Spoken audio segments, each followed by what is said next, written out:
Pagdating sa pananalita, minsan ay mayroon tayong nasasabi na hindi naman talaga natin gusto na sabihin at nadadala lamang ng bugso ng ating damdamin. Sa kaso ng mag-inang Kimberly at Kevin, si Kevin ay may itinanong sa ina na lubos na ikinagulat at ikinabahala nito. At sa naging tugon ni Kimberly sa tanong na ito, ang naging kapalit noon ay isang kamatayan. Isang karumal-dumal at walang kabuluhang kamatayan. Tara at ating buksan ang pahina ng krimen ng kaso ni Kevin Davis. Kamusta sa inyong lahat?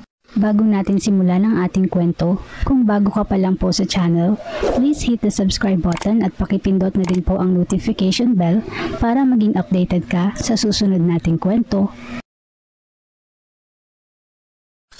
Ang Corpus Christi ay isang lugar sa Texas na kilala dahil sa nagagandahang mga tourist attractions dito. Nariyan ang USS Lexington Museum na sa sobrang laki ay dito ginawa ang all-aircraft take-off sa 2001 movie na Pearl Harbor. Kung may museum, mayroon ding aquarium. Ang Texas State Aquarium ay isa sa pinakamalaking aquarium sa US at ang pinakamalaki sa Texas. Ang Corpus Christi ay pinakasikat din sa nagagandahang mga beaches. Isa na dito ay ang Laguna Madre, na isa sa 6 na may hypersaline lagoon sa buong mundo.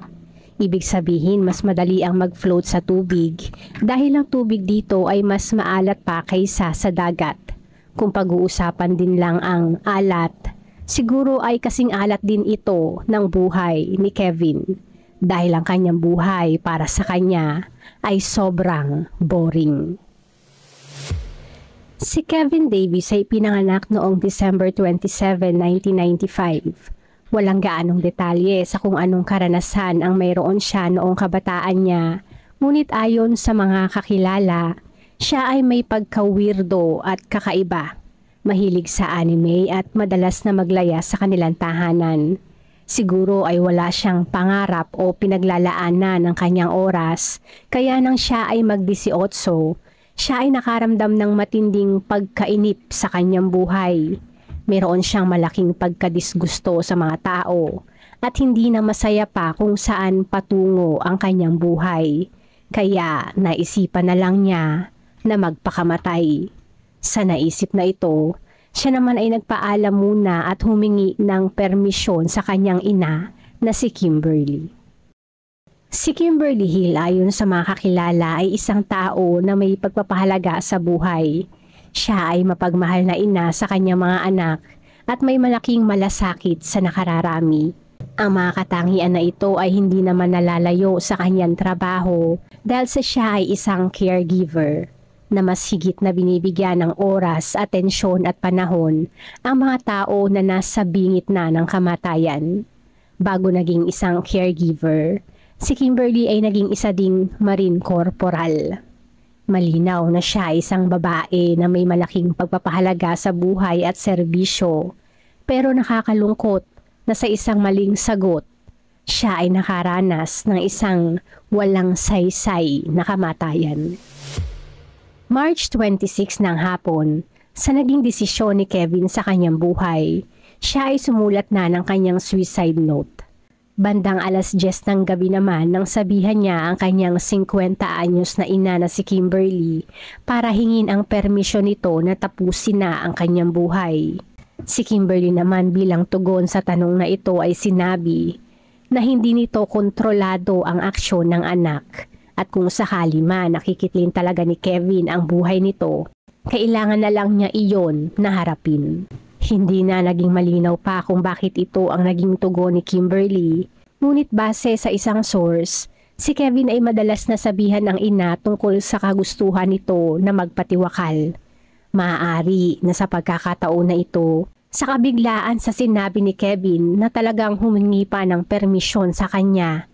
At dahil sasanay na din siya sa salita ni Kevin, sinubukan niya na takutin o i-humor si Kevin. O yung sinasabi nilang reverse psychology, kaya niya nasabi ang kanyang mga nasabi. Maaring naisip niya na kapag sinabi niya iyon, si Kevin ay matatauhan at hindi na iisipin pa na tapusin ang buhay. Pero sa halip, ang nangyari ay kabaligtaran. Sa nakuhang sagot mula sa ina, nag-iba na ang plano ni Kevin. Meron siyang matagal ng pantasya at sa tingin niya ay pagkakataon na niya na iyon ay isakatuparan. Bilang wala na din namang saysay ang kanyang buhay at sa tingin niya ay wala na din namang pakialam ang kanyang ina kung siya ay mamatay, naisipan niya na isakatuparan na lang ang nasabing pantasya at iyon ay ang makipagtik sa isang babaeng patay na. At bilang ang lagi niyang kasama sa bahay ay ang kanyang kapatid at ina, sila ang naging subject ng kanyang pantasya. Sa isipin na ito, si Kevin ay agad na umaksyon. Habang nakaupo sa sopa sa living room si Kimberly at nanonood ng TV, si Kevin ay sinubukan na sakalin ng kanyang ina sa pamamagitan ng isang sirang cord ng game controller. Si Kimberly ay nanlaban at nagsisigaw, kaya tumungo naman si Kevin sa kwarto ni Kimberly. Sa isang drawer ay may nakita siyang isang hammer at agad na bumalik sa living room kung saan ni Kevin ang martilyo sa ulo ng ina ng nasa 20 beses. Sa kabila nito, si Kimberly ayon kay Kevin ay humihinga pa at para makasigurado na wala na itong buhay, siya ay kumuha ng kutsilyo sa kusina at saka ipinasok ang patalim sa bukas na nitong ulo at ipinaikot ang loob nito. Sa kabila ng kanyang ginawa, ayon kay Kevin ay parang buhay pa din daw ang ina. Dahil sa parang iyon ay naghihilik pa. Dinala niya naman si Kimberly sa mismong kwarto nito at curious na din sa nakikita sa loob ng buho. Sinubukan din niya na ipasok ang mismong kamay at saka ipinaikot-ikot at nilagot-lagot ang nasa loob para na din makasigurado na ang ina ay patay na. Matapos na iyon ay nagawa, ang sumunod naman na kanyang ginawa ay ang kanyang pantasya. Have you ever done that before? No, I haven't actually. This is just the first time? Oh yeah, I've lost. Ayon kay Kevin, sa kanyang paglaki ay nabuo na ang kanyang pantasya na pas ng ina at kapatid. Inamin niya na siya ay medyo may pagka-pervert at ang pagpas sa ina at kapatid ay palaging nasa kanyang isip. Matapos ang nagawa sa ina, ang kanyang plano naman ay hintayin ang pag-uwi ng kapatid na si Desiree, ngunit nagbago ang kanyang isip at napagdesisyon na lamang na tumakas. Ayon pa sa kanya, matapos ng nagawa, siya ay naging mapaglaro pa, kaya bago tumakas ay nag-iwan ng note para paglaruan ang kapatid. At ayon sa note, dalian mo at baka sakaling buhay pa siya. Si Kevin ay nag-iwan din ng note sa kapulisan at ang nilalaman naman, habulin niyo ako, pasensya na sa gulo, KD. Sa pagtakas ni Kevin, siya ay lula ng kanyang bike para agad na makalayo sa lugar na yon.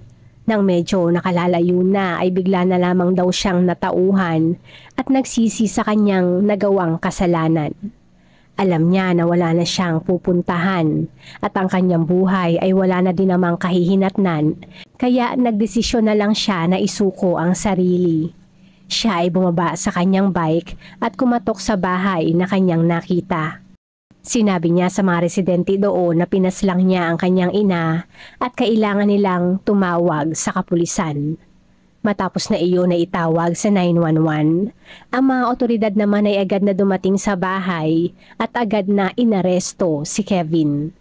Matapos ng aresto, ang mga kapulisan naman ay tumungo sa apartment nila Kevin para i-check ang nangyari kay Kimberly. Sa apartment ay nakita nila ang napakaraming bahid ng dugo. Sa master's bedroom ay naroon ang hubad na katawan ni Kimberly. Sa sahig sa kwarto ay naroon ang duguang martilyo at sa sala naman ay naroon ang duguang kutsilyo. Sa ginawang interogasyon kay Kevin ay inamin niya ang lahat.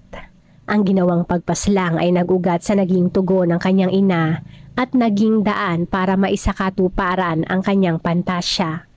Hindi niya na itinuloy pa na paslangin pa ang kapatid niya dahil ayon sa kanya, tama na ang isang karanasan. I had my fill of killing. Seemed a little much. Mm-hmm. A little too excessive, yeah. Nang tanungin naman tungkol sa kanyang ina na si Kimberly, She's been the best mother. Okay, so she is nothing that she did. Oh, absolutely nothing. No, she... If I was to ask you, what did she do to deserve this?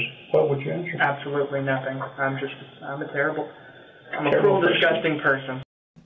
bagamat sinabi ni Kevin na one murder is enough, nang tanungin muli siya ng mga otoridad kung may tsansa pa na siya ay pumaslang, sinabi niya na oo. I would... Papa, I think you want Oh, no, rather, men aren't my thing, actually. women. Yeah. Lumabas na mayroon din siyang pantasya na pumaslang na mga kababaihan dahil na din sa galing ng mga otoridad sa kanilang pakikipag-usap kay Kevin. Tinanong muli nila ito kung iyon ang kanyang naging unang karanasan at ang kanyang naging kasagutan. Before that, you had never. Well, I guess since I'm being quiet about it, I might as well tell you now. Yeah, and it's on the note too, the PS part. We used to have a gray cat named Claire. Oh yeah, be mine too. Now you know. And so I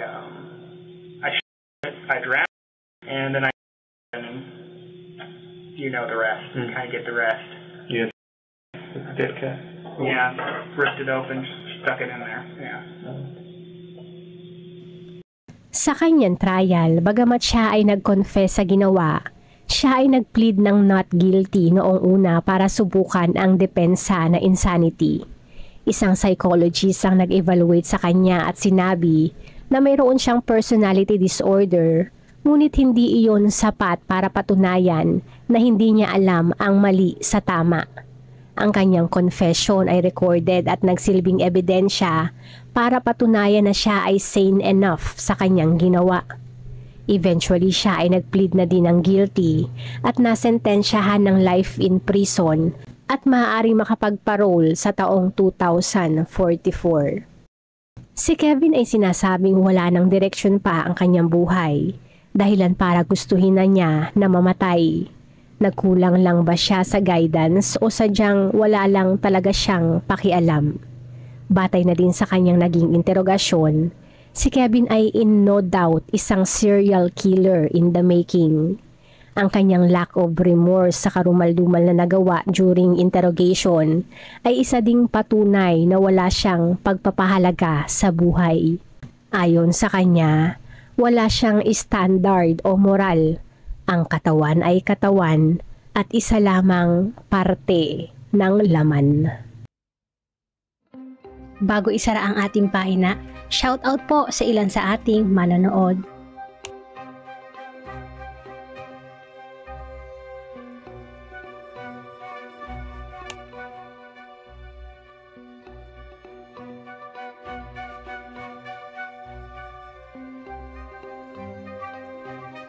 Salamat po